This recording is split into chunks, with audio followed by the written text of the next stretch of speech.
Nexus ladies ক্লাবের শনিবারের আড্ডায় সবাইকে স্বাগত জানাচ্ছি আমি জোহরা মারিয়াম লিসা। আজ 25শে মে 1899 সালের আজকের এই দিনে জন্মগ্রহণ করেছিলেন আমাদের জাতীয় কবি কাজী নজরুল ইসলাম। আজকে কাজী নজরুল ইসলামের 125তম জন্মজয়ন্তী, আর এই জন্মজয়ন্তীতে তাকে আমরা স্মরণ করছি শ্রদ্ধা ও ভালোবাসায়। আমাদের বিদ্রোহী কবি কাজী নজরুল ইসলাম শুধু বিদ্রোহী কবি ছিলেন না, তিনি সাম্যের কবি, কখনো বা প্রেমেরও কবি। আমাদের এই যাপিত জীবনে কাজী নজরুল ইসলামের সাহিত্য এবং তার জীবনচর্চার প্রভাব কতটা, কিভাবে আমরা আমাদের বাঙালি সত্তাকে জাগিয়ে তুলি তার কবিতা ও সাহিত্যের মাধ্যমে, আজ আমরা সেই বিষয়ে আড্ডা দেব। আজকে আমাদের আড্ডার টপিক হচ্ছে চির উন্নত মমশির। যারা আজকের আড্ডায় আমার সাথে যুক্ত হতে চান আর শেয়ার করতে চান আপনার যাপিত জীবনের গল্পগুলো কবির ভাষায় বা কবির মতো করে, দ্রুত জয়েন করে ফেলুন আপনার স্ক্রিনে দেওয়া জুম আইডি ও পাসওয়ার্ডের মাধ্যমে। বরাবরের মতোই 3 জন বন্ধু সশরীরে আছেন আমার সাথে আড্ডা দেওয়ার জন্য। চলুন কথা না বাড়িয়ে পরিচিত হয়নি তাদের সাথে। শুরুতেই আমি যার সাথে পরিচয় করে দিচ্ছি, তিনি হচ্ছেন সঙ্গীত শিল্পী ইশরাত জাহান মিম। নজরুল জয়ন্তীর একটা অনুষ্ঠান, মানে আমাদের আড্ডা, সেখানে একজন সঙ্গীত শিল্পী থাকবে না তা তো আসলে হতেই পারে না। তারপরে আছেন সাবেক অধ্যক্ষ, মানিকগঞ্জ সরকারি মহিলা কলেজ এবং জাহাঙ্গীরনগর বিশ্ববিদ্যালয়ের সিনেট সদস্য ইন্দুপ্রভা। আর তারপরে যিনি আছেন তিনি আমার শনিবারের বন্ধু, লাইফস্টাইল এক্সপার্ট রাহিমা সুলতানা রিতা। আপনাদের 3 জনকে আজকের আড্ডায় অনেক অনেক স্বাগত জানাচ্ছি। আর আপু একদম প্রিপারেশন নিয়ে এসেছেন গানের, খুব ভালো লাগছে। কিন্তু আমরা গান আজকে শুনবই, গান ছাড়া আজকে একদম গানে গানে আড্ডা হবে আমাদের। তো শুরুতে একটু জেনে নেই, আমাদের প্রত্যেকটা মানুষের জীবনে কিন্তু যদি বলি যে নজরুল ইসলামের, কাজী নজরুল ইসলামের যে প্রভাবটা বিভিন্নভাবে আছে। একজন সঙ্গীত শিল্পী আছেন, একজন শিক্ষক আছেন, একজন লাইফস্টাইল এক্সপার্ট আছেন।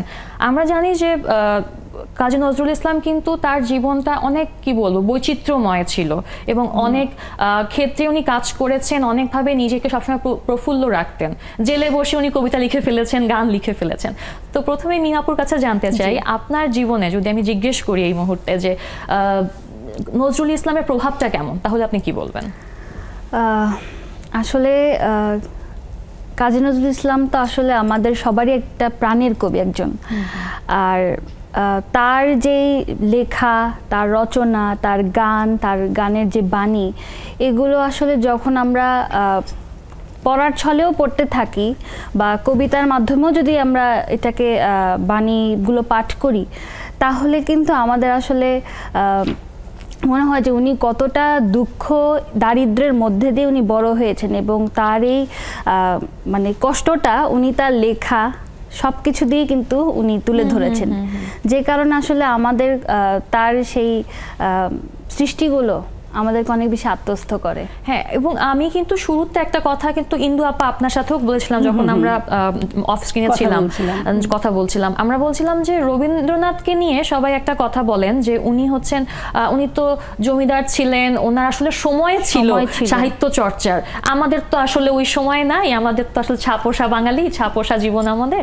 কিন্তু নজরুল ইসলাম কিন্তু শুধু 22 বছর পর্যন্ত উনি যা রচনা করেছেন, পরে তো উনি চলে গেলেন বার্ধক্যজনিত রোগে আক্রান্ত হয়েছিলেন। উনি যেভাবে তার জীবনের সমস্ত ক্ষেত্রে, সমস্ত স্থানে থেকে, এবং ওনার সব কিন্তু একটা কথা আছে যে উনি যে কোনো অবস্থাতে কবিতা বা লেখালেখি করতে পারতেন, যখন তখন লিখতে পারতেন। তো এই বিষয়গুলো কিন্তু আমাদের জীবনে অনেকটা প্রভাব রাখে। হ্যাঁ, তো আপু, ইন্দু আপু আপনার কাছে জানতে চাই যে আপনার জীবনের প্রভাবটা আসলে কেমন? আমার জীবনে প্রভাব আসলে ছোটবেলা থেকেই। আচ্ছা আচ্ছা। কারণ আমি যেহেতু ছোটবেলা থেকে নাচ গান করতাম, তো প্রথমে তো ছোটবেলা যে কবিতা পড়েছি আমরা, সকালবেলার পাখি, সবার আগে কুসুম বাগে উঠবো আমি ডাকি, কিংবা গান শিখেছি প্রজাপতি প্রজাপতি কোথায় পেলে ভাই এমন রঙিন পাখা। তো এরকম ছোটবেলা থেকে যে গানগুলো শুনেছি বা শিখেছি বা নাচ করেছি কিংবা কবিতা আবৃত্তি করেছি, সব জায়গায় কিন্তু দেখা গেছে মানে রবীন্দ্রনাথ একরকম, কিন্তু নজরুল ছিলেন আমাদের, সেটা তুলনার কথা বলছি না, মানে অন্যরকম ভাবে আমাদের কাছে উদ্ভাসিত হয়েছে। কারণ তুমি খেয়াল করে দেখবে বাংলা সাহিত্যে যে কজনের নাম, তারা নির্দিষ্ট কিছু নিয়ম কানুনের মধ্য দিয়ে এসছেন কিংবা তাদের নিজস্ব কিছু প্রতিভা নিয়ে আসছেন। মাইকেল মধুসূদন দত্ত বলো, বিশ্বকবি রবীন্দ্রনাথ ঠাকুর বলো, নজরুল ইসলাম, কিংবা মনে করো কবি জীবনানন্দ দাশ, হ্যাঁ, তারা প্রত্যেকে কিন্তু আলাদা আলাদাভাবে তাদের কাজ করে গেছেন। আর নজরুলের কাজটা ছিল ওই যে তুমি দারিদ্রের কথা বললে, হে দারিদ্র তুমি মনে করেছো মহান সৃষ্টি, এই জিনিসগুলো মানে তখন আমাদেরও মনে হতো যে আমিও তো মনে হয় একটু দরিদ্রতার মধ্য দিয়ে বড় হয়েছি, মানে একটা ডিম ভেঙে খেতে হতো, এরকম হয়তো ভাগ করে খেতে হতো, মানে এই জিনিসগুলো মনে হয়েছে কি না, কিন্তু মানুষের ভিতরে যদি প্রতিভা থাকে তাহলে কিন্তু এটা চলে আসে যে কোনো স্থানে আসলে আসবে। এটা আসলে ধনী গরিব বা হচ্ছে ব্যস্ততা বা ফ্রি থাকার মধ্যে আসলে সীমাবদ্ধ না, যার মধ্যে প্রতিভা আছে তার প্রতিভা বিকশিত হবেই। রীতা আপা, এবার আপনার কাছে জানতে চাই যে আপনার জীবনে যদি প্রভাবটা জানতে চাই। আমার আজকের টপিক চির উন্নত মমশী, তাকে আমি কখনোই মনে করি না সে দরিদ্র থাকুক যাই থাকুক, তার যে একটা শক্তি, তার যে একটা মনের একটা উদ্যম, যে একটা জোর, আমি ওনার অনেক গীতিনাট্য দেখেছি, পড়েছি, এবং ওনার মানে গান কবিতা তো আছেই, তার বাইরেও যে উনি যে নাটকগুলো লিখে গেছেন, যে গল্পগুলো লিখে গেছেন, যেগুলো নিয়ে একসময় আমাদের বাংলাদেশ টেলিভিশনে কাজ করতেন, হ্যাঁ, ছোট ছোট একটা ছেলে, এবং সেখান থেকে সে বড় বড় সঙ্গীত শিল্পীদের চ্যালেঞ্জ করছেন, এই যে শিক্ষাটা। এবং চির উন্নত মমশীর আজকে আমাদের টপিক নারীদের জন্য কিন্তু অনেক বড় একটা কথা, একদম তাই না আপা? আমি বিষয়ে একটু কথা বলি যে এখানে আমি একটা বইয়ে পড়েছিলাম, মানে আমার খুব ভালো লেগেছিল সেই কথাটা। প্রথম লাইনটা দেখো, বলবীর, মানে আমাকে বলছেন বলবীর, আমি নিজেই কিন্তু বীর হয়ে যাচ্ছি, হ্যাঁ, চির উন্নত মমশির, আমার মাথাটা উঁচু হয়ে যাচ্ছে। তখন আমি কতটুকু ছোট, আমার 5 ফুট 4 ইঞ্চি সেটা মনে হচ্ছে না, আমি বড় হয়ে যাচ্ছি। তৃতীয় লাইনে এসে বলছেন কি, বলবীর চির উন্নত মমশির, শির নেহারি নত শির ওই শিখর হিমাদ্রির, মানে আমার পায়ের তলায় এখন হিমালয় চলে আসছে একদম, মানে তার মানে আমার মানবিক উচ্চতাটা, আমার মানবিক উচ্চতাটা বেড়ে গেল। এই জিনিসটা কিন্তু আমার খুব আমার নজরুল বলতে সব সময় মনে হয় একজন সাহসী পুরুষ, উনি যে অবস্থাতেই থাকুন না কেন, ছিলেন না কেন, মানে যতদিন ওনার সেন্স ছিল উনি এগুলো কোনো কিছুকে পরোয়াই করতেন না। সাহসী পুরুষ না, সাহসী মানুষ আসলে মানুষ। আর অনেকক্ষণ ধরে তো নজরুলকে নিয়ে আমরা কথা বলছি, কিন্তু নজরুলকে শ্রদ্ধা জানানোর সবচেয়ে কি বলবো উত্তম পন্থা যদি বলি সেটা হচ্ছে গানের মাধ্যমে। একটা গান একটা শুনে ফেলি আমরা।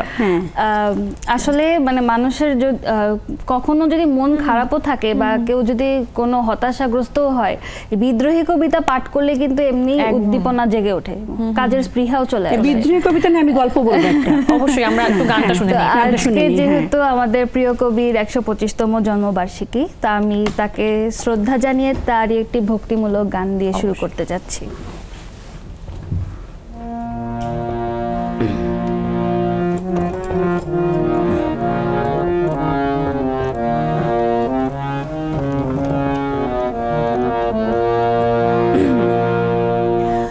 জগতের নাথ করো পার হে,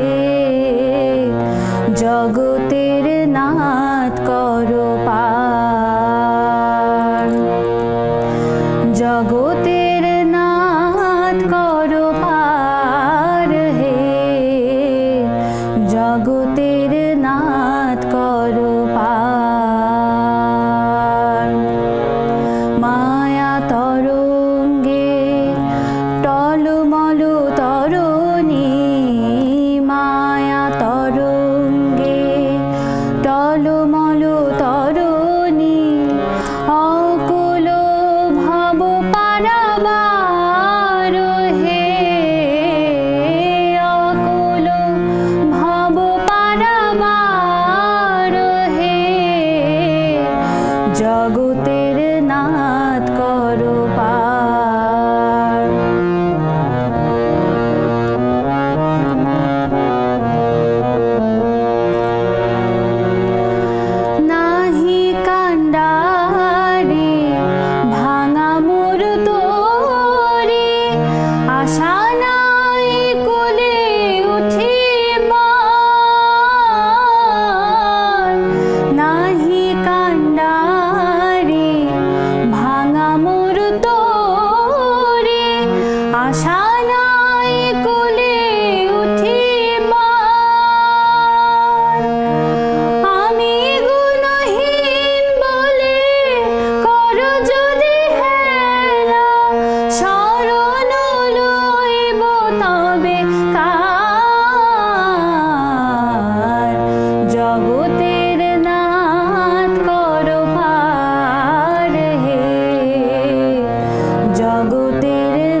ভালো, কি খুব মিষ্টি। সুন্দর।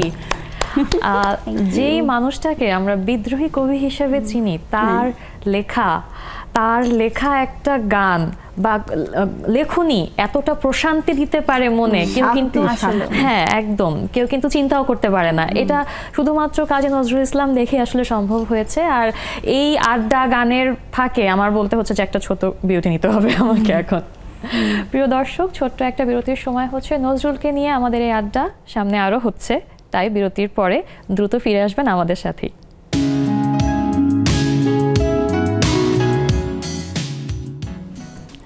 ফিরে এলাম বিরতির পর। চলছে নজরুল জয়ন্তী উপলক্ষে আমাদের বিশেষ আড্ডা। আর এই আড্ডায় যারা যুক্ত হতে চান, আপনার স্ক্রিনে দেওয়া জুম আইডি ও পাসওয়ার্ডের মাধ্যমে যুক্ত হয়ে যেতে হবে। আর যুক্ত হওয়ার জন্য আপনাকে পূরণ করতে হবে একটাই শর্ত, সেটা হচ্ছে যেহেতু আমাদের লেডিস ক্লাব, তাই আপনাকে হতে হবে একজন নারী।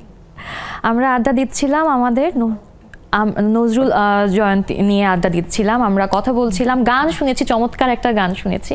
তো নজরুলকে নিয়ে আমাদের কিন্তু অনেক অনেক স্মৃতি থাকে। ইন্দু আপা, আপনি একটা গল্প শেয়ার করতে চাচ্ছিলেন, আমি এখন আপনার কাছ থেকে ওই গল্পটা শুনতে চাই। না, তুমি একটু আগে বললে না যে তুলনা, রবীন্দ্রনাথের সাথে নজরুলের তুলনার বিষয় না। রবীন্দ্রনাথ তখন একদম শীর্ষে, তাই না? এবং দুজনের বয়সের পার্থক্য আসলে প্রত্যেকের জায়গায় সেরা। ওনাদের বয়সের পার্থক্য 38 বছর, তাহলে তো চিন্তা করা যায় না। আচ্ছা, বিষয়টা হলো ওনার যে কবিতাটার কথা বলছি, অন্যতম মসজিদ বিদ্রোহী কবিতা, 103 বছর হয়ে গেল, কিন্তু এই কবিতাটা হাজার হাজার কোটি কোটি মানুষ পড়েছে, এই কবিতাটা আবৃত্তি করেছে, নিজের মধ্যে ধারণ করেছে। ওই কবিতাটা প্রথমে প্রকাশিত হলো বিজলি পত্রিকায়। বিজলি পত্রিকাটা নিয়ে কবি নজরুল জোড়াসাঁকো ঠাকুর বাড়ির সামনে গেছেন, গিয়ে চিৎকার করছে, গুরুদেব বলতেন কি, গুরুদেব তোমাকে আমি হত্যা করেছি, মানে এভাবে চিৎকার করছে। তো ওই জায়গাটা তো তোমরা গেছো কিনা জানি না, অনেক শান্ত না পা, জোড়াসাঁকো ঠাকুর বাড়ি, কেউ তো চিৎকার করে নর্মাল কথা বলে, তাই না, মানে খুবই আস্তে ধীরে কথা বলে। সবাই অবাক হচ্ছে, কে এরকম চিৎকার করছে। তো রবীন্দ্রনাথের কাছে গেল, যে একজন লোক এসে এরকম চিৎকার করছে। তো উনি বারান্দা এসে দাঁড়ালেন, দাঁড়িয়ে জিজ্ঞেস করলেন কি, ও আচ্ছা নজরুল, হ্যাঁ এসো এসো, উপরে উঠে এসো। আচ্ছা, নজরুল গেল, বললে কি গুরুদেব। তারপর তার যে কণ্ঠ, হ্যাঁ সেই দরাজ কণ্ঠ, সেই কণ্ঠে উনি নিজে আবৃত্তি করলেন। এটা আবৃত্তি করে ওনার হাতে দিলেন, এই নাও, এই যেন। উনি শুনে বললেন, হ্যাঁ ঠিকই বলেছ, তুমি আমাকে মারতে পারবে, তুমি আমাকে হত্যা করতে পারবে, ভবিষ্যতের কবি হচ্ছে তুমি। আচ্ছা, আমি এখন যেখানে দাঁড়িয়ে আছি তুমি তার চাইতে অনেক দূরে এগিয়ে যাবে। গুরুর কাছ থেকে এরকম একটা আশীর্বাদ পাওয়া কিন্তু অনেক বড় একটা ব্যাপার। মানে এই যে বিষয়টা বিদ্রোহী কবিতার, এই গল্পটা শোনার পর আমার মনে হলো আসলে গা কাটা দিচ্ছে। সত্যিকার অর্থে তিনি কিন্তু অনেক দূর, মানে আমাদের শুধু উপমহাদেশে নয়, সারা পৃথিবী জুড়ে কিন্তু নজরুলের নাম এখন জানে, তাই না? বিশেষ করে তার কবিতাগুলো যখন বিভিন্ন ভাষায় রূপান্তরিত হয়েছে, ইংরেজি, ফার্সি, তারপর আপনি তো জানেন বোধহয় তুর্কি, রুশ ভাষায় অনুদিত হয়েছে, তারপর হিন্দি, উর্দুতে, মোটামুটি অনেকগুলো ভাষাতে আসলে রূপান্তরিত হয়েছে। তো এই কবিতার কথা বলতে বলতে ইন্দু আপা, একটা কবিতা কি এই মুহূর্তে আমরা শুনতে পারি? আমি তো কবিতা করি না মূলত। আচ্ছা, আমি তো গানই করি। ওকে, ঠিক আছে, গান তাহলে একটা গান, ছোট করে একটা গান শুনে ফেলি। গান গাইবো? হ্যাঁ অবশ্যই। আড্ডা হচ্ছে কবিতা হবে, গান হবে, করি। আচ্ছা ঠিক আছে, ধরো।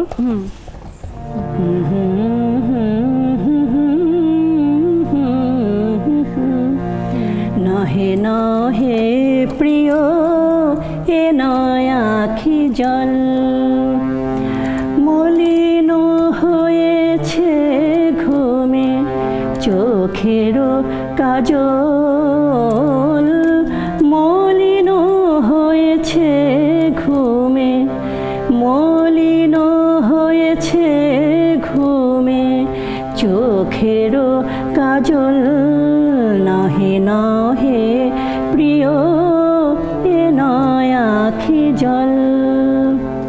বাহ, চমৎকার, খুবই সুন্দর, খুবই সুন্দর। গানটা অবশ্য এখন আবার নতুন নতুন সুরে অনেকে গাইছে, একটু ভিন্ন রকম। আসলে গান এমন একটা বিষয়, আর পুরোনো দিনের গানগুলো, হ্যাঁ, যে আসলে কাজী নজরুল ইসলাম তো অনেক অসুস্থ হয়ে যাওয়ার পরে সেই কারণে ওনার যে সৃষ্টিগুলো ছিল ওগুলো অনেক সময় বিভিন্ন জনের কাছে বিভিন্নভাবে কমল দাস গুপ্ত অনেক সুর করেছেন, আমাদের ফিরোজা বেগমের কণ্ঠে অনেক গান আছে, অনেক গান আছে যেগুলো নজরুলের লেখা কিন্তু সুর করে দিতে পারেন, কমল দাস গুপ্ত সেগুলো সুর করেছে। ওনার অনেক গান আছে। এখন যেমন নজরুল ইনস্টিটিউট ওই আদি রেকর্ড মূল সুরে উদ্ধার করার চেষ্টা করছেন, এবং আমরা যারা এই প্রজন্মের আমরা যারা শিখছি এখনো, আমরা আসলে চেষ্টা করছি সেগুলো আত্মস্থ করবার। আমাদের যারা শিক্ষকরা আছেন তারাও চেষ্টা করছেন ওই গানগুলো ধরে রাখবার, সুরটাকে ধরে রাখবার। তো মিমাপু, এই যে গানের কথা, সুরের কথায় আমি একটু ছোট করে জানতে চাই আপনার কাছে, নজরুলের গানের প্রতি আগ্রহটা কি ছোটবেলা থেকেই নাকি গান শিখতে শিখতে আসলে একটু যদি বলতেন আপনি? অবশ্যই আগ্রহটা ছোটবেলা থেকেই। আমার বাবার নামও নজরুল, তো যে কারণে আমার বাবাও গানপ্রেমী মানুষ ছিলেন। তো তার একটা গানের ডায়েরি ছিল, সেখানে দেখতাম যে নজরুলের গানের অনেকগুলো লাইন লেখা, যেমন কুহু কুহু কোয়েলিয়া, তারপরে আমি জানি উপরের ছন্দ, মম মায়াময় স্বপনে, কিছু সুন্দর সুন্দর গানের লেখা ছিল। তো যখন আমাকে গান শেখানো শুরু করলো, তখন তো আসলে সব ধরনের গানই শেখাটা শুরু হলো, ছড়া গান থেকে শুরু করে সব ধরনের গান শেখানো হয়। তো এরপরে যখন গানটাকে আস্তে আস্তে বুঝতে শুরু করলাম, তখন আমার কেন জানি না, মানে ফেরদৌসারা ম্যাডাম, ওনার গানগুলো খুব ভালো লাগতো আমার, টেলিভিশনে দেখতাম, এবং ওনার নজরুলের গানের যেই গায়কী স্টাইল আমার খুব মানে মনে ধরেছিল, এবং তখনই আমি আমার বাবাকে বললাম যে আমি ওনার কাছে শিখতে চাই। আচ্ছা। তো এরপরে দেখা যাচ্ছে যে আমি ওনার কাছে খুঁজে খুঁজে বের করলাম যে উনি কোথায় শিখায়। আমার বাবা খুঁজে বের করে ভর্তি করলেন, এবং তার কাছে শিখতে শিখতেই আমার নজরুলের গানের প্রতি যে এত বেশি ডেডিকেশন চলে আসলো। আমি সব ধরনের গানই করছি, আমি রবীন্দ্রসঙ্গীতও করছি, সবই আমার কাছে সমান, কিন্তু তারপরও মানে একটা ভালো লাগা কাজ করে, এবং কেন যেন মনে হয় কি যে এই গানগুলো করলে না মানে নিজের কাছে একটা ভালো লাগছে, এবং আমার মনে হচ্ছে যে আমি সব ধরনের গান গাওয়ার মতো আমি রেডি। না, রবীন্দ্রসঙ্গীতে যেমন ছকে বাঁধা একটা ছকে বাঁধা, নজরুলেরও স্বরলিপি আছে, কিন্তু রাগটাকে ঠিক রেখে আমি কিন্তু কাজ করতে পারি, এই স্বাধীনতা আমি যেটুকু মনে করি। যেমন উনি লিখে গেছেন বিভিন্ন অঙ্গের গান, হ্যাঁ, কিছু বিরহের গানও আছে, প্রেমের গান আছে, বিদ্রোহী গান আছে, কীর্তন, তারপরে হচ্ছে তারপর অনেক হিন্দি গান থেকে উনি গানের সুর করেছে। তো আসলে এত বেশি ভ্যারিয়েশন, এগুলো আমাকে খুব বেশি আপ্লুত করতে। এবং এই যে কাওয়ালি থেকে মনে পড়লো যে একটা গান আমাদের ছোটবেলা থেকে এখন পর্যন্ত কিন্তু আমাদের রন্ধে রন্ধে, যেটা ছাড়া আমাদের ঈদ হয় না, রোজা শেষে এলো খুশি। মনে হয় যে এই গানটা আসলে ঈদের বার্তা নিয়ে আসে, একদম আগের দিন শুনতে হবে। এটা নিয়ে একটা গল্প আছে, একটু বলতে চাই আমি।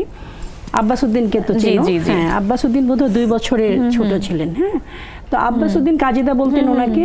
তো একদিন HMBর স্টুডিওতে বলছেন, গাজীদা আপনি একটা, এই যে অনেকে কাওয়াল টাল গেয়ে একদম শেষ করে দেয়, আর আমরা ঈদের সময় কোনো গান শুনতে পাই না, আপনি ইসলামী গান লিখেন। তো ওখানকার যে HMBর যিনি ছিলেন, উনি তো হিন্দু, তো সেই কারণে উনি বলতেন না না না, মুসলমানরা গরিব, মুসলমানরা গান শুনে না। আসলে তখনকার যে অবস্থা, যে প্রেক্ষাপটে আর কি, সেটাই বলছিলেন যে পূজার সময় হয়, পূজার সময় অনেক গান রেকর্ড হয়, পূজার সময় আমরা করব। ওনাকে কোনোভাবে রাজি করানো যাচ্ছে না। তো একদিন কথা বলতে বলতে আবার 6 মাস পরে তার মনে করিয়ে দিলেন, একটু দেখি না, যদি না হয় আপনি বাদ দিয়েন, একটু চেষ্টা করি। কাজীদাকে বললো, বলে ঠিক আছে তুই পান নিয়ে আয়, ওদের পান খেতো না, পান নিয়ে আয়, চা নিয়ে আয়, খুব পছন্দ, চা পান খেতে খেতে অলরেডি উনি লিখে ফেললেন। লেখার পর উনি বলে ঠিক আছে আমি রেকর্ড করে দিব, তোমাকে জানাবো। কিন্তু আর খবর নাই। ঈদের সময় উনি চলে আসলেন বাংলাদেশে। তারপর যখন ফিরে গেলেন ঈদের পরপর, উনি অবাক হচ্ছে, মানে মনে মনে একটা ভয় আর কি, আর তো আদৌ কিটা হয়েছে কিনা। কিন্তু উনি যে বাসে যাচ্ছিলেন, সেই বাসে একটা লোক হঠাৎ করে গানটা গেয়ে উঠেছে। হ্যাঁ, সে বলল আরে এই গানটা শেষ জানলো থেকে। তারপর গড়ের মাঠ দিয়ে যাচ্ছে, ওখান থেকে 6-7টা ছেলে মেয়ে এইভাবে গান গাইছি ওমন রমজানের রোজা তখন তো আসলে এত উন্নত প্রযুক্তি ছিল না যে সবাই জানতে ফোন পারবে, করে তো জানতে পারছেন, বাকি চিঠি দিয়েও জানতে পারছেন। তখন তো রেডিও ঈদের ছুটির পরে উনি যখন গেলেন তো গেলেন মানে নজরুলের কাছে যাই, নজরুলের কাছে কাজীদার কাছে ঢুকলেন। উনি তখন ইন্দুবালাকে গান শোনাচ্ছেন, গান শিখাচ্ছেন।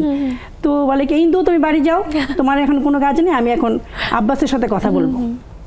আব্বাসকে জড়িয়ে ধরলো, আব্বাস তুমি এটা কি করছো, মানে মানে ফাটিয়ে দিয়েছো আর কি, ওরকম ওখানে বলে না ফাটিয়ে দিয়েছো, ওরকম একটা ব্যাপার হলো আর কি। এত হিট করেছে এবং ওই গানটা পরপর মানে ইয়ে হওয়ার পরে ওনার যে ওই ভদ্রলোক যিনি চাচ্ছিলেন না বলে কি আরো কয়েকটা গান লিখো, কয়েকটা গান লিখো আর সুর দাও।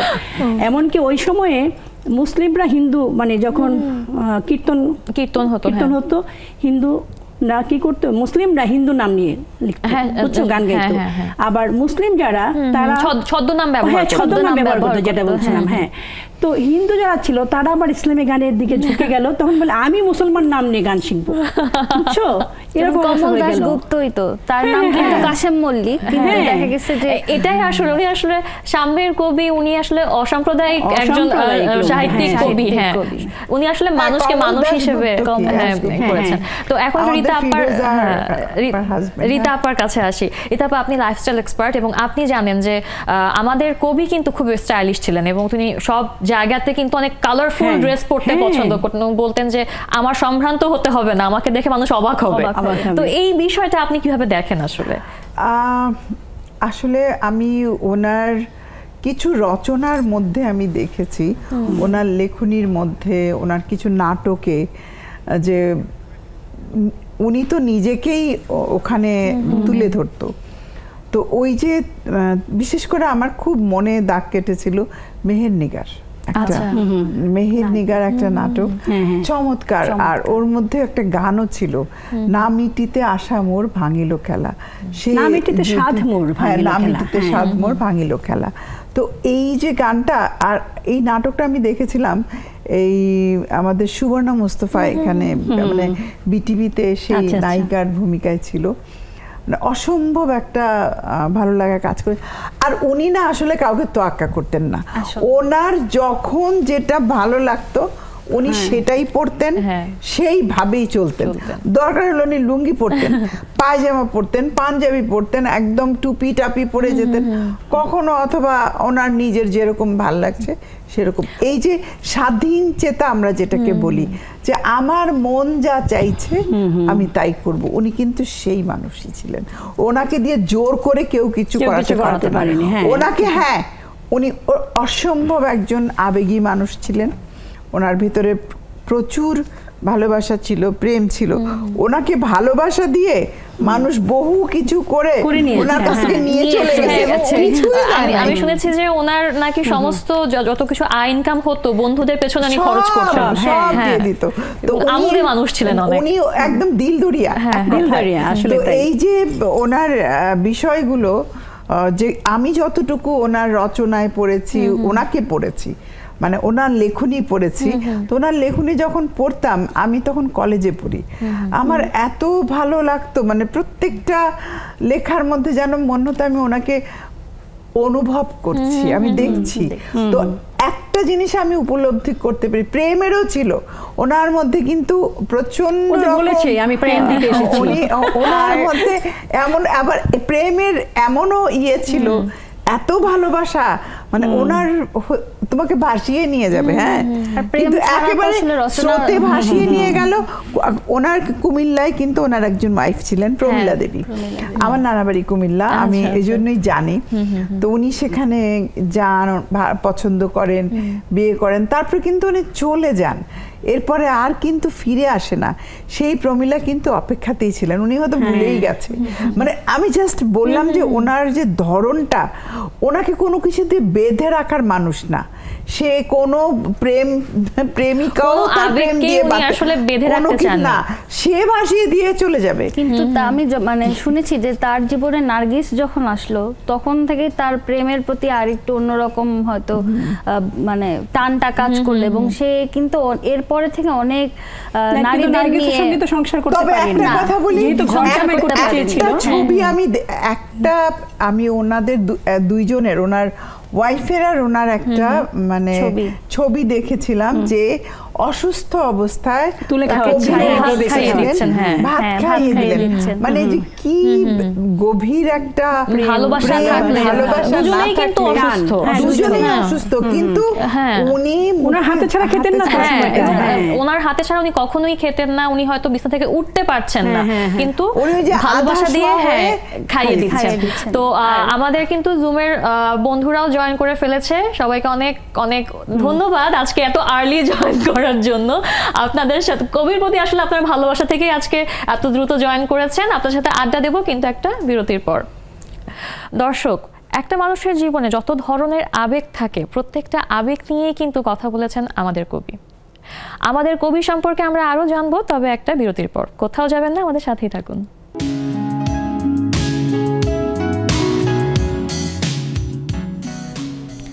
বিরতির পর আবারও শুভেচ্ছা জানাচ্ছি নেক্সাস লেডিস ক্লাবের আজকের আড্ডায়। আমাদের কিন্তু আজকে একটা বিশেষ পর্ব, নজরুল জয়ন্তী নিয়ে আমরা আজকে আড্ডা দিচ্ছি। নজরুল আমাদের কবি, আমাদের বিদ্রোহী কবি, আমাদের জাতীয় কবি। তাকে নিয়ে আমাদের আড্ডা এবং আমাদের জীবনে তাদের কি প্রভাব, সেসব নিয়ে কিন্তু আজকে আড্ডা দিচ্ছি। যারা যারা এখনও জুমে জয়েন করেনি, দ্রুত জয়েন করে ফেলুন। জয়েন করতে আপনার স্ক্রিনে দেওয়া জুম আইডি ও পাসওয়ার্ডের মাধ্যমে লগ ইন করুন। আর আমাদের আড্ডা চলতে চলতে আমাদের যারা জুমের বন্ধু আছেন তারা কিন্তু যুক্ত হয়ে গেছেন। চলুন একটু কথা বলে নিই তাদের সাথে। প্রথমে রাশিদা আপা আছেন। রাশিদা আপা আনমিউট করে নেবেন। গুড মর্নিং রাশিদা আপা। Good morning. বাইরে থেকে হ্যাঁ আনমিউট হয়েছে, শুনতেও পাচ্ছি। রাশিদা আপা আপনি কানাডায় আছেন, তাই তো? জি। আচ্ছা, তো এই যে প্রবাস জীবনে যদি নজরুলকে মনে করার সময়টা কি আপনার হয়? জি, আমাদের এই জন্য আমরা অপেক্ষায় থাকি সামারে, বিশেষ করে সামারটা আসলেই আমাদের জায়গায় জায়গায় নজরুল, রবীন্দ্র সব জয়ন্তীগুলো আমরা এত সুন্দর উৎসব মুখরভাবে প্রচারিত করি এবং অনুষ্ঠানে জয়েন করার জন্য এক প্রান্ত থেকে আরেক প্রান্তে আমরা ছুটে চলে যাই। আর নজরুলের কথা তো বলতেই মানা, সবাই সাজগোজ, নজরুল মানে সাজগোজ, বিলাসিতা, উন্নত, তার তো কোনো বাধা মানে না। আমরা অপেক্ষা থাকি কবে এই দিনগুলো আসবে, কবে ওনাদের জয়ন্তীগুলো আসবে, সেই অপেক্ষায় থাকি। এবং ওটা খুব সুন্দর করে এরা উৎসাহ সহকারে পালন করি। এবং নেক্সাসকে ধন্যবাদ যে আমাদের এই সুদূর থেকে এই কথাগুলো বলার সুযোগ পেয়েছি নেক্সাস টেলিভিশনের মাধ্যমে। এই জন্য সবাইকে ধন্যবাদ। আপনাকে অনেক ধন্যবাদ। এখন চলে যাচ্ছি নাজিয়া আপার কাছে। নাজিয়া আপা good morning. Good morning Lisha, কেমন আছো? আমি ভালো আছি আপা। আপা good morning. Good morning. Nazia আপা কিন্তু জয়েন করেছেন আমাদেরকে ইউএস থেকে। ইউএসএ। Good morning. তো নাজিয়া আপা, সবসময় আপনার কাছে আমি কোনো না কোনো সাজেশন জানতে চাই, সলিউশন জানতে চাই। আজকে একটা ছোট্ট করে গান শোনালে কেমন হয় আমাদেরকে? সর্বনাশ, তুমি আমি স্টুডিওর মিমের গলায় গান, ও আমার ছোট অনেক এত সুন্দর গান গাইছে। আরেকটা গানের রিকোয়েস্ট থাকবে আমার মিমের কাছে, ও আমি যার নুপুরেরও ছন্দ, এটা ওয়াও, ছোটবেলার গান। এবার আমরা তোমার গলায় একটু শুনি, চার লাইন শুনি। আমি আচ্ছা ঠিক আছে, আমি একটা খুবই ছায়ানটে আমাদের প্রথম বর্ষের আগে প্রারম্ভিক ওই 2 বছর আমাদের সব গান শেখাতো, সেই পল্লীগীতি, নজরুল, সব ধরনের গান। তখন একটা গান ছিল, হ্যাঁ হ্যাঁ, শাওন রাতে যদি, এটা 2 লাইন গাই, সাহস করছি, আমার গলায় খুব খারাপ হবে, কোনো সমস্যা নেই।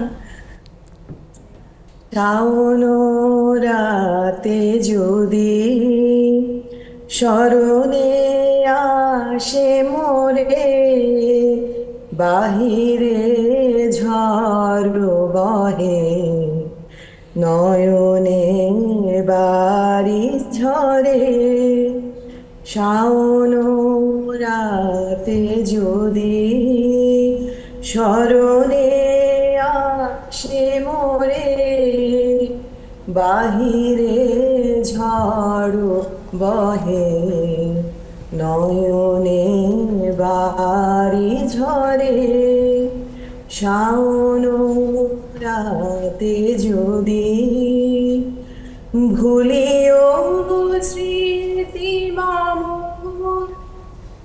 চিথ স্বপ্ন সম, ভুলিও স্মৃতি মাম, নিত্য সম আঁচলের গাথা মালা ফেলিও পথ ভরে বাহিরে ঝড় বহে নয়নে বাড়ি ঝরে শাওন রাতে যদি চমৎকার নাজিয়া আপার এই গানের কারণে যদি আজকে একটু বৃষ্টিটা হয়ে যায় বাংলাদেশে, সেই সুদূর আমেরিকা থেকে গিফট হয়ে হবে আমাদের জন্য একটা বড়। তো নাজিয়া আপু খুব চমৎকার একটি গান গেয়েছে আর মিমাপুর কাছে একটা গানের রিকোয়েস্ট করেছে। তো মিমাপু আমরা কি সেই গানটা শুনবো নাকি? আমি 2 লাইন একটু শুনিয়ে দেই, যেহেতু গানটার আমার প্রিপারেশন নেওয়া নেই, তারপর একটু শুনিয়ে দিচ্ছি। আমি যার নুপুরের ছন্দ বেনুকার সুর কে সেই সুন্দর কে সেই সুন্দর কে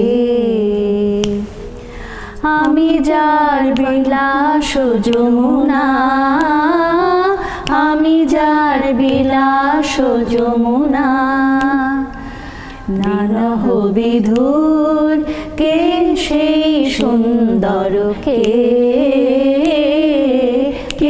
সেই সুন্দর কে। পর পর দুটো চমৎকার গান আমি শুনে ফেললাম, মানে সুযোগটা আসলে মিস করি না আমি গান শোনার। তো এই যে নজরুলকে নিয়ে কথা বলতে বলতে আমার একটা জিনিস মনে হলো যে নারীদের নিয়ে কিন্তু আমাদের কবি খুব চমৎকার একটা কথা বলেছেন, যেটা সব জায়গায় আসলে প্রচলিত। হ্যাঁ, বিশ্বের যা কিছু সুন্দর চিরকল্যাণকর অর্ধেক তার করিয়াছে নারী অর্ধেক তার নর। এই যে একটা কথা এবং এই যে উপলব্ধিটা সেই সময় কিন্তু উনি উপলব্ধি করেছেন, কিন্তু আমাদের মনে হয় না যে এই সমাজে এসে সম্মান দিয়েছে, সম্মান নারীর সম্মান করেছেন সত্যি। এবং অন্যান্য কবিরা আমার মনে হয় না যে নারীদেরকে অতটা তুলে ধরেছেন যতটা না কবি নজরুল করেছেন। নজরুল আসলে নারীদেরকে শক্তি হিসেবে দেখিয়েছেন, অন্য কবিতায় হয়তো তারপর পরি জাফরানী বিভিন্ন ধরনের উনি নারীদের নিয়ে গান লিখেছেন। আসলে এটা আমাদেরকেও মনে হয় অনেক বেশি উদ্বুদ্ধ করে। আমাদের আসলে ভুলে গেলে হবে না, জাতীয় কবি যেখানে আমাদেরকে এভাবে মানে কি বলে ওটাকে ইন্সপায়ার করছেন, আমরা কেন সাহস হারিয়ে ফেলি? একদম সত্যি। ইন্দু আপা এইখান এই যে বিষয়টা, এটা নিয়ে একটু যদি আপনি আমাদেরকে বলতেন যে আপনার জীবনে আপনি আসলে কিভাবে এটাকে দেখেন যে নারীদেরকে এগিয়ে নিয়ে যাওয়ার ব্যাপারটা। না, আমি মনে করি প্রত্যেকটি সফল নারীর পিছনে একজন পুরুষ আছেন। কারণ আমি যে জায়গা থেকে এসেছি, মনে করো আমি মফস্বল শহর থেকে এসেছি, পড়াশোনা করেছি, চাকরিতে ঢুকেছি এবং যখন সংসার করছি, মানে দুটো মেয়ে আছে আমার, ওদেরকে মানুষ করেছি। কলেজ এবং বাসা, যেহেতু আমি প্রফেশনটা ছিল আমার শিক্ষকতা, কলেজ এবং বাসাকে মেনটেন করতে হয়েছে এবং পুরোপুরিভাবে সফলভাবে করতে পেরেছি বলে আমি মনে করি। এবং সেই সফলতার পিছনে আমার স্বামী আছেন। আসলে কি মানে পুরুষ এবং নারী কিন্তু এভাবেই তৈরি যে একজন আরেকজনের সাপোর্ট হবে, পাশাপাশি হবে, কাঁধে কাঁধ রেখে হাতে হাত রেখে আসলে এগিয়ে যাবে। কিন্তু সেটা অনেক ক্ষেত্রে আমরা আসলে করি না, বা মেয়েরাও হয়তো অনেক সময় করতে চায় না, বা পুরুষরাও আসলে অনেকে সুযোগ পায় না, অনেক সময় ঝামেলাটা হয়ে যায়। আশা করছি যে আমরা মনে রাখবো আমাদের। এখন মনে করে যে আমি সিনেট বললাম না, আমি সিনেট মেম্বার, এমনও হয়েছে রাত 2টোর সময় বাসায় ফিরেছি ইলেকশনের জন্য, যেহেতু সারা বাংলাদেশ ঘুরতে হয়েছে। উনি তো জাননি আমার সাথে, আমি তো আমার কমিটির লোকজনদের সাথে গেছি, সেই বিশ্বাসটা আছে। কিংবা মনে করো এখনো কোনো কোথাও যাচ্ছি, একা গেলে কোনো অসুবিধা নেই, কিন্তু এমনও পরিবার আছে, আমার কলিগরাই আছেন, আমার পরিচিতই আছেন, যারা এটা পছন্দ করে না। কোথায় যাবে, কেন যাবে, কি করবে, মানে কি দরকার তোমার এগুলো করা, সংসার করো, ঘর করো, সংসার করো, বা হয়তো পছন্দ করেন না। এক একজনের আসলে দৃষ্টিভঙ্গি এক এক রকম। তো এইসব নিয়ে কথা বলতে বলতে আমাকে আরেকটা ব্রেক নিতে হচ্ছে। দর্শক, আরেকটা ছোট্ট বিরতিতে যাচ্ছি। নজরুলকে নিয়ে আমরা কথা বলছি, আমাদের এই আড্ডা এবং এই কথা চলতেই থাকবে। বিরতির পরে ফিরে আসছি।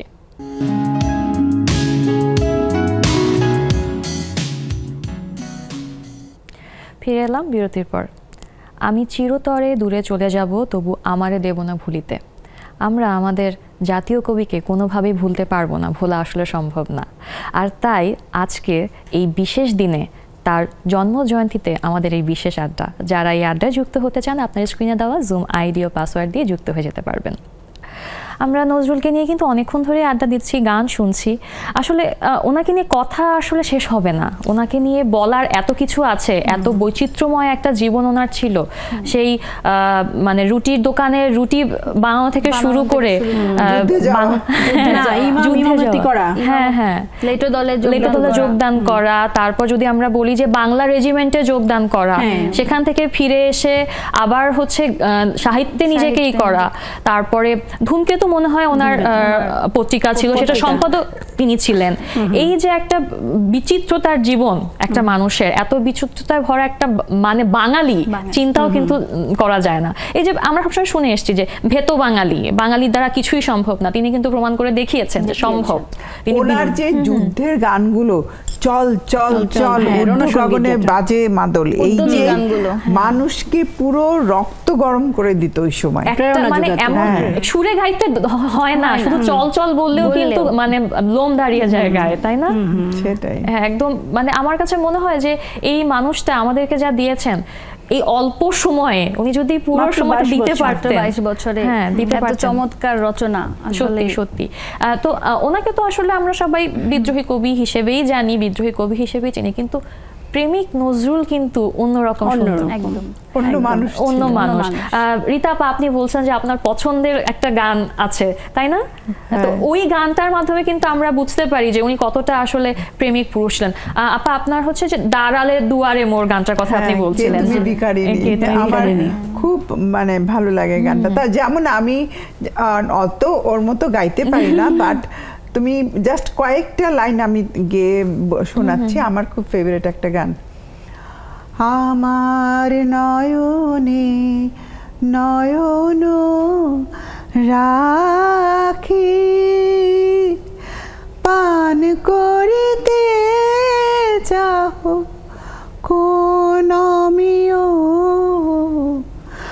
আমার নয়নে নয়ন রাখি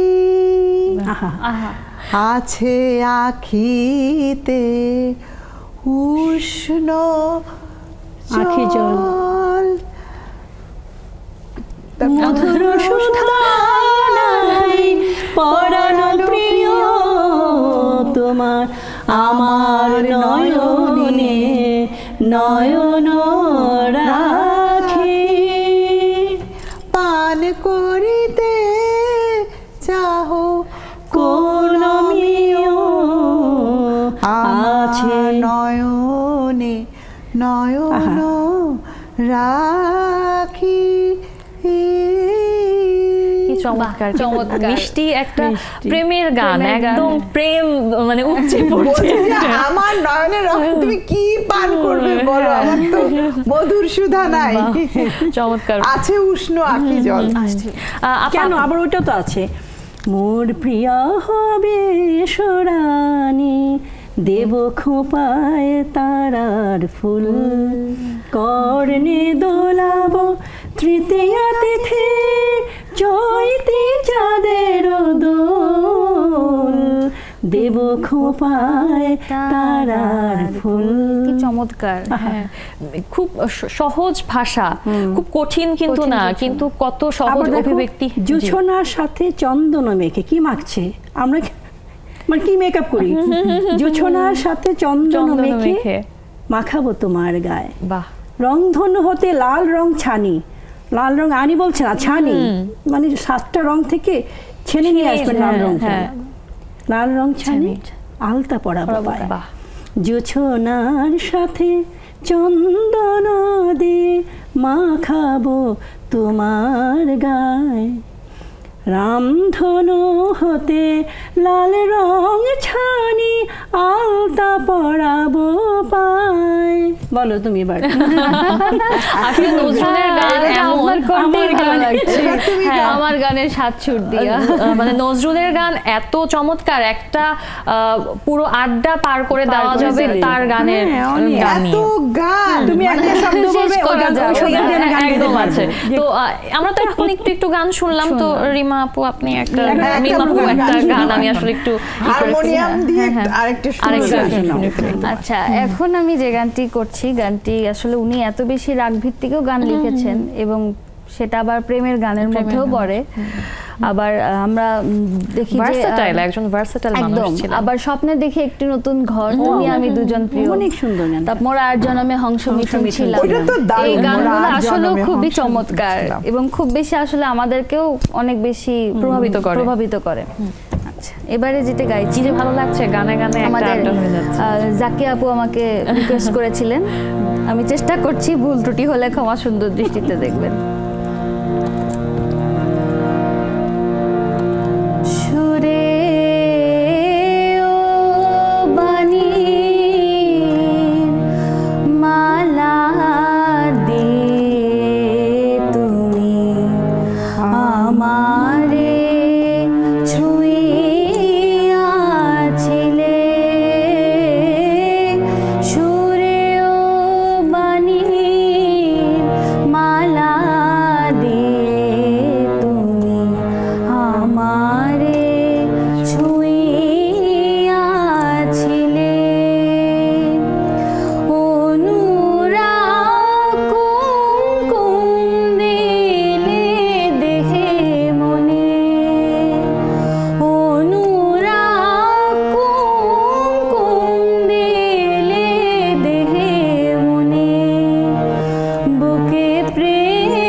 শেষ করলাম। দারুণ দারুণ দারুণ, মানে মায়া মাখা একটা গান। মানে এই গানের কথা বলো, সুর বলো, প্রত্যেকটা জিনিসই একেবারে স্পর্শ করার মতো একদম।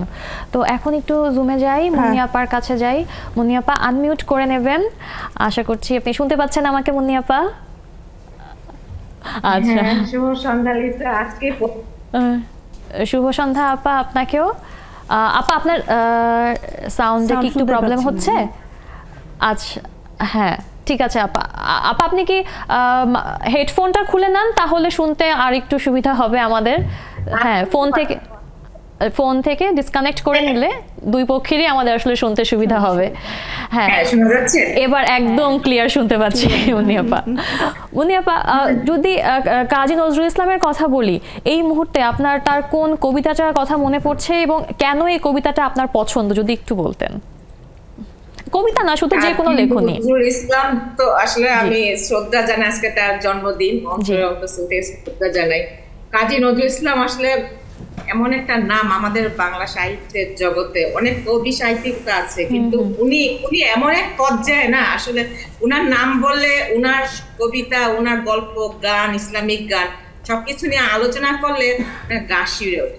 আমাদের স্বাধীনতার যুদ্ধে গল্প শুনলে যেরকম গাটা শিউরে ওঠে না, মানে আমার বিশেষ করে আমার কেন জানি মানে খুব মানে গা শিউরে ওঠে, যে মনে হয় যে কবি আসলে এই ধরনের মানুষের আরো অনেক দিন, মানে উনি তো বেঁচে ছিলেন অনেক দিন, বাট সজ্ঞানে যে থাকতেন আমাদের বাংলা সাহিত্যে অনেক তার স্মৃতিটা যদি থাকতো তার সাথে বাংলা সাহিত্য, কবিতা, গানকে উনি বিশ্বের দরবারে অনেক উঁচু স্থানে দিয়ে যেতে পারতেন। মানে সেটা আমরা দুর্ভাগ্য আর কি, আমরা কবিকে এভাবে পাইনি। উনার যে কারার ওই লৌহ কপাট, এই কবিতাটা না মনের জন্য সবকিছু ভেঙে ফেলাই, সব ভেঙে ফেলাই একটা কথা ছিল আসলে। নাচের মাধ্যমে বেশি প্রকাশটা পায়, নাচের মাধ্যমে কবিতাটা বেশি মানে প্রতিভাটা তুলে ধরা যায়। গান হোক, যাই হোক, কবিতা হোক, কিন্তু নাচের মাধ্যমে হ্যাঁ আসলে কি এটা আসলে আমাদের জন্যই লেখা মনে হয় মাঝে মাঝে, যে আমরা হচ্ছে কি সমস্ত লৌহ কপাট ভেঙে ফেলবো। হাসিনা আপার কাছে যাচ্ছি, হাসিনা আপা আনমিউট করে নেবেন। হ্যাঁ হাসিনা আপা, নজরুলকে নিয়ে আমরা আজকে আড্ডা দিচ্ছি। আমাদের জাতীয় জীবনে কিন্তু ওনার অনেক বড় একটা ভূমিকা আছে। তো ছোটবেলার কোনো কথা কি এই মুহূর্তে, বা ওনার আপনার মানে শোনা বা আপনার শেখা প্রথম কোন কবিতাটা ছিল? নজরুল প্রথম কবিতাটা, হ্যাঁ, বা কবিকে প্রথম কবে চিনলেন আপনি? জি, বা কবিকে আপনি প্রথম কবে চিনলেন, বা প্রথম কোন কবিতাটা নজরুলের আপনার পড়া হয়েছিল, তার লেখা কোন লেখনী? হ্যাঁ, আসসালামু আলাইকুম আপু, শুভ সন্ধ্যা সবাইকে, অনেক ধন্যবাদ। ওইটা আসলে ঠিক মনে পড়তেছে না যে প্রথম কবিতা নজরুলের কোনটা, তবে হচ্ছে প্রথমে আমি জানাই একদম অন্তরের অন্তঃস্থল থেকে অনেক শ্রদ্ধা জয়ন্তী উপলক্ষে। আর সবচেয়ে ভালো লাগার একটা বিষয় হচ্ছে মুন্নি আপা বলে ফেলছে, এটা আমার অনেক পছন্দ, তারালো লৌহ কপাট। এই ছবিটা আমি কতবার দেখছি, জীবন থেকে নেওয়া। কেন প্রজাপতি কোথায় পেলে ভাই এমন রঙিন পাখা, তখন কি প্রজাপতির মতো নাচতে ইচ্ছে করতো না? মানে আমি বললাম যে মানে হাসিনা আপার কাছে ওইটাই ইম্পর্টেন্ট, আমি ভেঙে ফেলবো সবকিছু। হ্যাঁ, যে কবিতাটার কথা বললো না, এটা আমার অনেক পছন্দ, অনেক ভালো লাগে।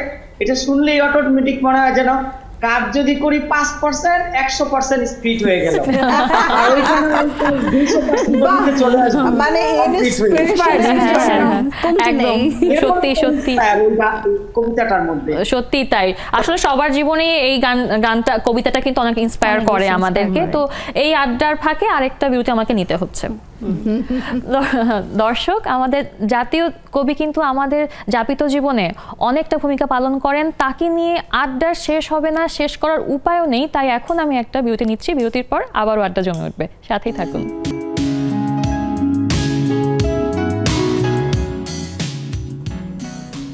ফিরে এলাম বিরতির পর নেক্সাস লেডিস ক্লাবের নজরুল জয়ন্তীর আজকের বিশেষ আড্ডায়।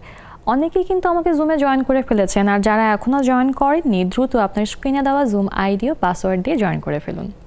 আর এখন আমি চলে যাই আমার জুমের বন্ধুদের সাথে একটু আড্ডা নিয়ে নিই। আমি প্রথমে একটু কথা বলতে চাই, আমার সাথে আছেন এখন আকলিমা আপার সাথে একটু কথা বলি। আকলিমা আপা আনমিউট করে নেবেন। আজকে কি ব্যাপার আপা, আপনি অন্ধকারে কেন? আমি অন দা ওয়েতে। হ্যাঁ, আচ্ছা আচ্ছা আচ্ছা, থ্যাংক ইউ। আমি লোক সামলাতে পারলাম না, তাই জয়েন করলাম। আজকে আমাদের জাতীয় কবির জন্মদিন, সকল সেই জন্মদিনের শুভেচ্ছা ও শ্রদ্ধা জানাচ্ছি। জি, আর শুভ সন্ধ্যা।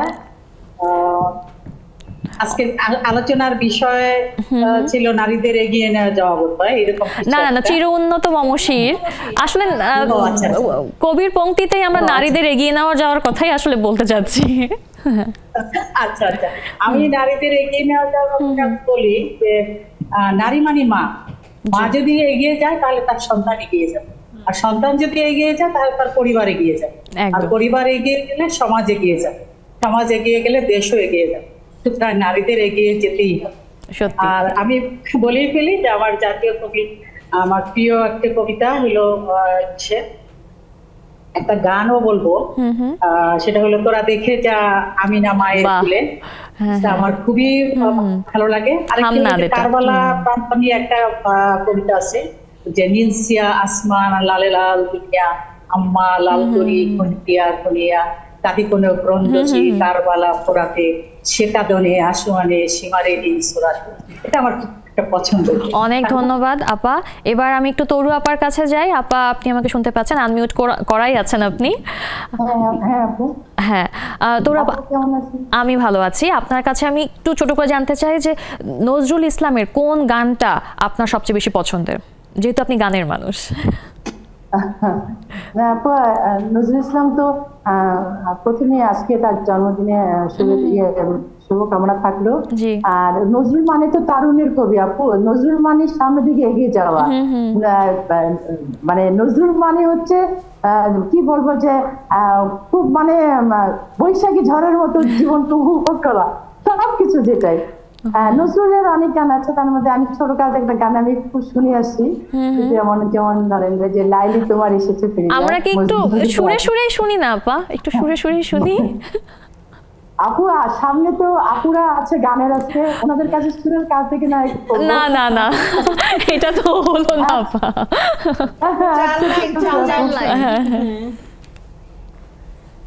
লাইলি তোমার এসেছে ফিরিয়া মজনু আখি খোলা, লাইলি তোমার এসেছে ফিরিয়া মজনু আখি খোলা। আপু আমার গানটা সবগুলো মনে নাই। অনেক ধন্যবাদ আপা, অনেক চমৎকার গেয়েছেন আপনি, অনেক ধন্যবাদ। এবার একটু রেবেকা আপার কাছে যাই। রেবেকা আপা, আনমিউট করে নেবেন। আপনার কাছে আমি আসলে জানতে চাই যে ছোট করে যদি বলতেন যে নজরুলের প্রথম কোন লেখাটার সাথে আপনার পরিচয় ঘটেছিল, বা কোন লেখাটা আপনার বেশি পছন্দ, কবিতা হতে পারে বা গান হতে পারে, কোনটা? ধন্যবাদ লিসা, তোমাকে অনেক সুন্দর লাগছে। Thank you. আর আজকে যেহেতু আমাদের নজরুলের বিদ্রোহী কবি, নজরুলের জাতীয় কবি, তো এই কবিকে উপলক্ষ করে আমি একটা গানের কথা বলি। ছোটবেলায় খুব আমার পছন্দের একটা গান ছিল, মিমা আপাকে রিকোয়েস্ট করবো। সেটা হচ্ছে কি একটা গান ছিল, থামো থামো মনে করি। আচ্ছা, তোমার থামো থামো মনে পড়তেছে না। আচ্ছা ঠিক আছে। শতরূপে শতবার, শতরূপে শতবার। আমরা কিন্তু একটা গানের উইকিপিডিয়া নিয়ে বসে আছি। আমি বললাম তো তুমি একটি শব্দ বলো, আমি গান গাইতে পারবো। চমৎকার। এটা কিন্তু খুব চমৎকার একটা ব্যাপার যে যখনই কেউ গান ভুলে যাচ্ছে, নজরুলের কোনো গান ভুলে যাচ্ছে, আপা কিন্তু মনে করা দিচ্ছে। এটা কিন্তু খুব ভালো একটা, ভালো লেগেছে আপা। মাঝখানে আমি তো একটা শব্দ খুঁজে পাচ্ছিলাম না। সত্যি ঠিক। মিমা আপু, এই যে গানের কথা বলতে বলতে একটা গান আবার একটু আচ্ছা, যেহেতু আমাদের কবি আসলে যে আপার কথা সাথে আমি বলতে একটু তাল মিলাতে চাচ্ছি, সেটা হচ্ছে যে কবি আসলে মাকে নিয়েও মানে মেয়েদের মধ্যে মাকে খুঁজে পেয়েছেন। যেমন যে আমাদের অনেক বেশি কিছু গান আছে, খড়ের প্রতিমা পুজিস রে তোরা, মাকে তোরা তো খুঁজিস নে। তো এই গানগুলো আসলে মানে খুব বেশি স্পৃহা জাগায় আমাদেরকে। এবং উনি যে প্রেমের গানগুলো লিখেছেন তার মধ্যে আমার খুবই প্রিয় একটি গান, বেল ফুল এনে দাও চাইনা বকুল। একটু ফুলের গান করি এবার, কারণ উনি তো ফুল প্রকৃতি সবকিছু নিয়ে লিখেছেন। সব গান তো আসলে আজকে গাওয়া সম্ভব না, আর আমি একটু আমাদের সময় ফুরিয়ে যাবে, কিন্তু গান আর কথা শেষ হবে না। নজরুল আরেকটি গান আছে, কে নিবি ফুল কে নিবি ফুল, টগর জ্যোতি বেলা মালতী চাপা বকুল, মনে আছে? একদম সমস্ত গানটার মধ্যে শুধু ফুলের কথা। আর তাছাড়া হচ্ছে মানে এই গানগুলো না মানে আমরা ছোট থেকে শুনে আসছি, বেল ফুল এনে দাও, তারপর প্রজাপতি চমকে চমকে ধীরু ভীরু পায়। এই গানগুলো আসলে খুব বেশি মানে আমাদেরকে আবেগতাড়িত করে। আমি একটু গানটা খুঁজে নিচ্ছ, তাহলে মুন্নি তুমি কি একটা গান গাইবে? মুন্নিকে বল একটু। আচ্ছা, মুন্নি আপার কাছে আমরা যাব, তবে মুন্নি আপা আপনি আনমিউট করে নেবেন। আমাদের কিন্তু ইন্দু আপা বারবার বলছিলেন যে তুমি একটা গান করো। হ্যাঁ, মুন্নি আপা একটু আনমিউট করে নেন। হ্যাঁ, আমাদের ইন্দুপা কিন্তু বারবার আপনার গানের প্রশংসা করছিলেন, তো একটু যদি আপনি 2 লাইন গিয়ে শোনাতেন। হ্যাঁ হ্যাঁ হচ্ছে, শোনা। মুনিয়াপা শুনতে পাচ্ছেন আমাকে? হ্যালো, হ্যাঁ, আসসালামু আলাইকুম। ওয়ালাইকুম আসসালাম সবাইকে। আপনাকেও শুভ সন্ধ্যা। জি, ছোট্ট করে 2 লাইনে একটা যদি। আমি হ্যাঁ সই ভালো করে বিনোদ বেনি মা দিয়া রে, সই ভালো করে বিনোদ বেনি বাঁধিয়া রে, মোর বধূ যেন বাধা থাকে বিনুনি ফাঁদে, বিনি বাঁধিয়া রে, সই ভালো করে বিনোদ বেনি বাঁধিয়া রে, চপল পুরুষ দায় পুরুষ কাটা রাখিব আরো সাথে বিধিয়ালো তাই, তাহে রেশমি জাল বিছাই দে ধরিতে চাঁদে, তাহে রেশমি জাল বিছাই দে ধরিতে চাঁদে, মোর বধূ যেন বাধা থাকে বিনুনি ফাঁদে, বিনি বাঁধিয়া দে, সই ভালো করে বিনোদ বেনি বাঁধিয়া দে। খুবই চমৎকার হয়েছে, অনেক ধন্যবাদ মুনিয়াপা। একদম একদম। আর দর্শক, এই গান শুনতে শুনতেই আমাদের কিন্তু আরেকটা ব্রেক নেওয়ার সময় হলো। কোথাও যাবেন না, আমাদের সাথেই থাকুন।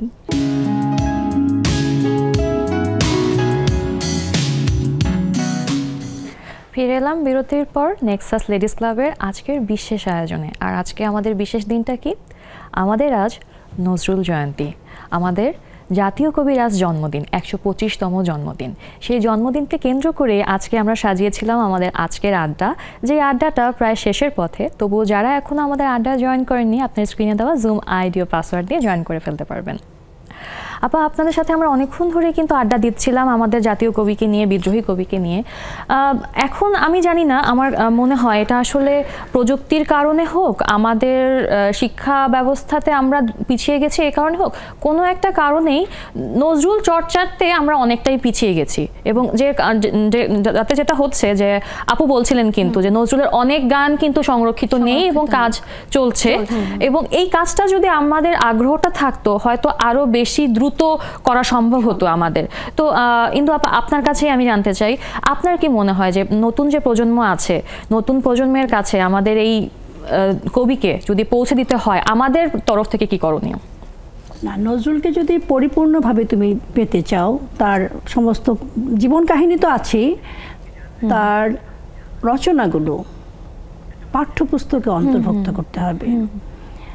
ছেলেমেয়েরা যেন সেদিকে আগ্রহী হয়ে ওঠে, সেদিকে চেষ্টা করতে হবে। নজরুল ইনস্টিটিউট কাজ করছে পুরনো মানে মূল সুরগুলো ধরে, ও যেটা বলছিল মূল সুর ধরে কিন্তু তারা তৈরি করার চেষ্টা করছেন, যেন আমরা নজরুল গীতিগুলো পাই, সেই সংরক্ষণের একটা চেষ্টা চলছে। তারপর অনুবাদটা যেন ঠিক মতো হয়। আমি তো একটু আগে বললাম যে কিছু কিছু ভাষায় করা হয়েছে, কিন্তু আমরা যদি এটাকে বৃহত্তর পর্যায়ে নিয়ে যেতে চাই, বিশ্ব দরবারে নিয়ে যেতে চাই, তাহলে অনুবাদের দিকেও নজর দিতে হবে। বাংলা একাডেমিকে এটা নিয়ে কাজ করতে হবে। নজরুল একাডেমি যেটা করছে, কিংবা অন্যান্য শিল্পকলা একাডেমি, বিভিন্ন জায়গায় কিন্তু শিল্পকলা একাডেমি ছড়িয়ে আছে সারা বাংলাদেশে। সেখানেও যদি নজরুলের মানে গানগুলো ঠিকঠাক মতো শেখানো হয়, ওদেরকে আগ্রহী করে তোলা হয়, ছেলে মেয়েদেরকে সে নিয়ে কাজ করতে হবে আর কি। আর আমার মনে হয় সবচেয়ে বড় যেটা হবে আমরা পরিবারেও, এটাই আমি আসলে জানতে চাচ্ছিলাম যে ব্যক্তি জীবনে কি করা যেতে পারে। হ্যাঁ, যেমন আমি মেয়েকে যখন জিজ্ঞেস করলাম তুমি নজরুলের এই কবিতাটা জানো না, তো আগে আমরা কবিতা মুখস্থ করতাম, তাই না?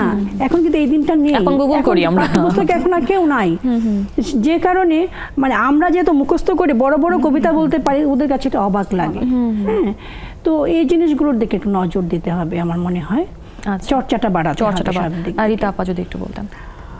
আমি বলবো যে আমাদের সাহিত্য চর্চা এখন গুগলে চলে গেছে, মানে সত্যি কথা বলতে একেবারে আমরা পুরো জীবনটাই আসলে গুগলে চলে গেছে, আমরা এখন গুগলময় হয়ে গেছে, ইউটিউব, ফেসবুক ও মুখ।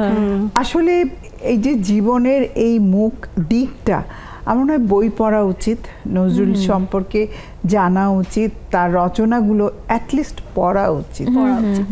আমি সবচাইতে এটাই আমি বলবো এই প্রজন্মকে, তার গানগুলো শোনা উচিত। অ্যাটলিস্ট যারা পড়তে চায় না তারা ইউটিউবে নজরুলের যে গানগুলো আছে সেগুলোকে সুন্দর করে আরো বেশি যেন রিচ করতে পারে, সবাই যেন শুনতে পারে, সেই ব্যবস্থা করা উচিত, সেই উদ্যোগটা নেওয়া উচিত। আমি অনেক গানই আমি খুঁজে পাই না, অনেক সময় শুনতে মন চাইছে হয়তো পুরনো গান, আমি আসলে সত্যি অন্য গান হয়তো পাচ্ছি, আমি কিন্তু পাচ্ছি না, যেহেতু সময়ের সাথে আমাদেরকে কিন্তু পরিবর্তিত হতে হবে। এখন যেহেতু আমরা টেকনোলজি বেসড হয়ে গেছি, তো এই জন্য ইউটিউবে যদি আমরা সুন্দর করে নজরুলের ফোল্ডার খুলে তার প্রতিটা যে তার প্রেম অঙ্গ, প্রেম পূজা, তারপরে তার প্রকৃতি আছে, তারপরে তার বাউল অঙ্গ আছে, সবকিছু এই যে তার দেশ প্রেম,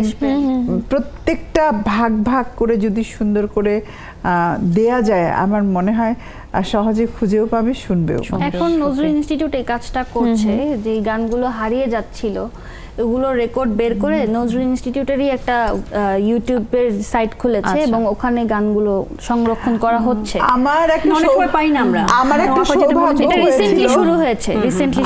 একটা সৌভাগ্য হয়েছিল জীবনে, আমি ফিরোজা আপার গান একদম ওনার পাশে বসে শুনতে পেরেছি। এইটা আমার জীবনের একটা অনেক বড় পাওয়া।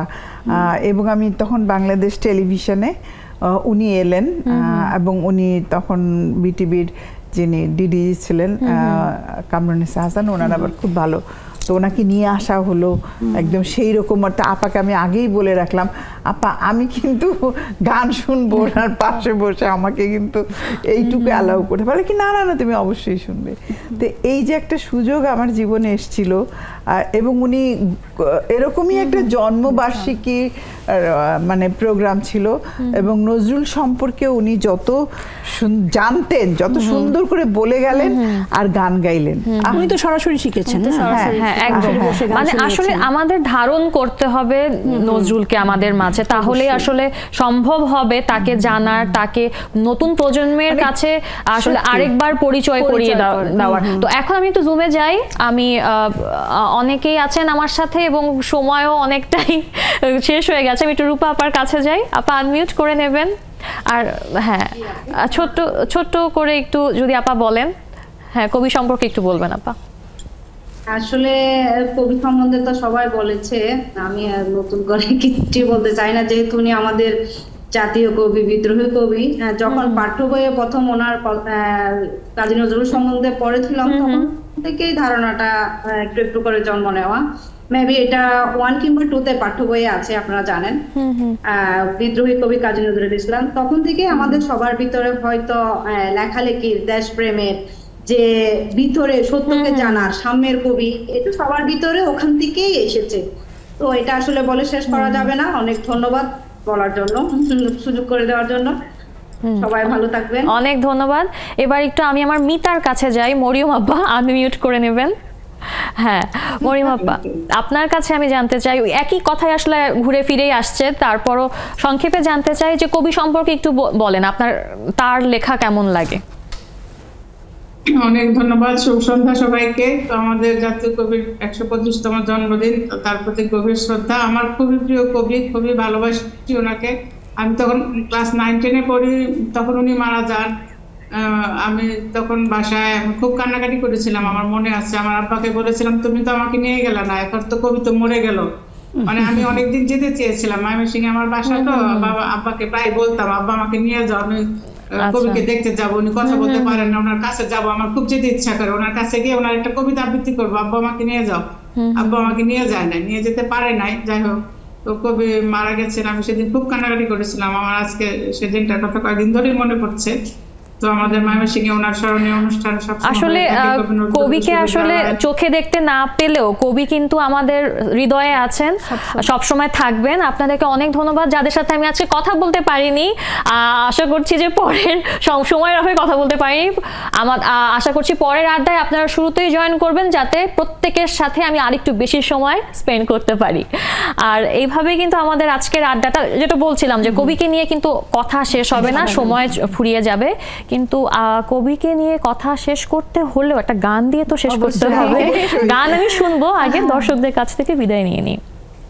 প্রিয় দর্শক, আমাদের জাতীয় কবি কিন্তু আমাদেরকে শিখিয়েছেন কিভাবে দেশকে ভালোবাসতে হয়, কিভাবে নিজেকে ভালোবাসতে হয়, বিদ্রোহী হতে হয়, প্রিয়সীকেও ভালোবাসতে হয়। এভাবে আমি চাই আপনারা আমাদেরকে ভালোবাসুন, নেক্সট টেলিভিশনের সাথেই থাকুন, লেডিস ক্লাবের সাথেই থাকুন। আগামী আড্ডায় আবারও দেখা হবে। সবাইকে অনেক ধন্যবাদ আমাদেরকে আমন্ত্রণ করবার জন্য। শেষ গানটি গাইতে চাচ্ছি তার ফুল নিয়েই, নারীকে কিভাবে উনি ফুল দিয়ে সজ্জিত করছেন সেই গানটা এই গানটার মধ্যেই উনি ব্যক্ত করেছেন। বেল ফুল এনে দাও চা